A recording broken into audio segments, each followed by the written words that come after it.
Most applications need to be able to store information in some way, and the most common way of doing that is within a database. In the Microsoft world, this is quite commonly using Microsoft SQL Server.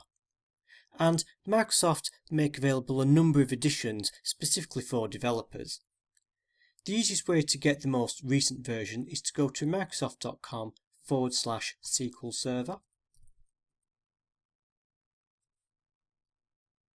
which will then take you to the SQL Server platform that's the latest edition at that time. What we want to do is go to the Downloads page and then select the edition we want. There are three options. The first is we could have a full-blown version of SQL Server, but that's limited to 180 days. As a developer, we could go for a Developer Edition SQL Server. This is a fully featured edition and is licensed specifically for use in test and development, so while you're building applications and especially learning, it can be ideal. The other version is SQL 2016 Express. The Express version, again, is a full-blown product and can be used in production environments. The difference is, because it's Express, you're limited to the database size. Previously, this database size used to be around 2 GB, but from 2016, they've upped that to 10 GB. Generally speaking, I would go for the Express edition.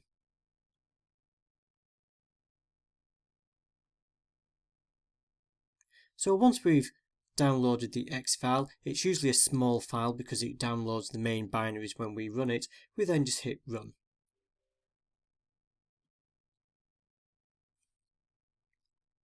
We then choose which option we want to go for. If you're going to want to install this a number of times, it's sometimes a very good idea to download the actual media file.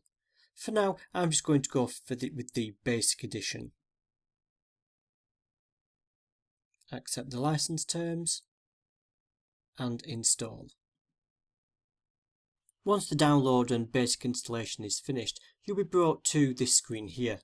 These are quite important. The instance name and instance ID explains to us how we will configure our connection strings when we connect to our database.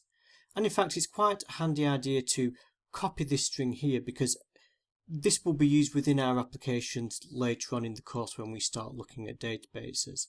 So if you want to, hit that, which will copy it to the clipboard, and then we could save that off to our desktop for future reference.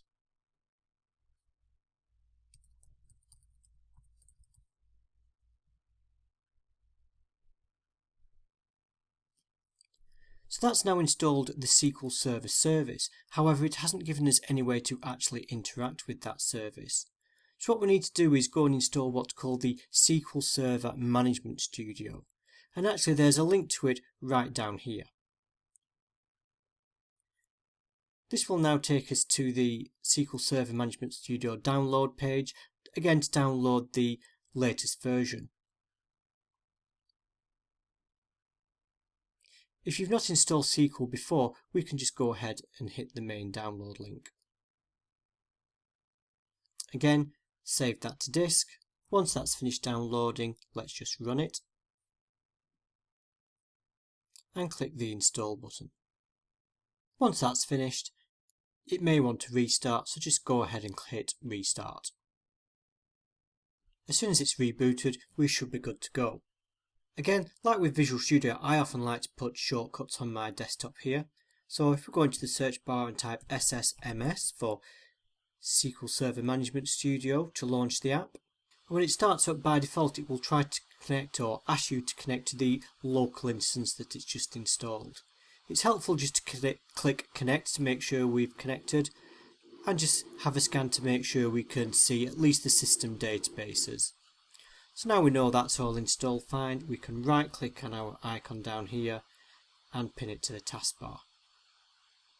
And that's done. SQL Studio Server is now ready to go.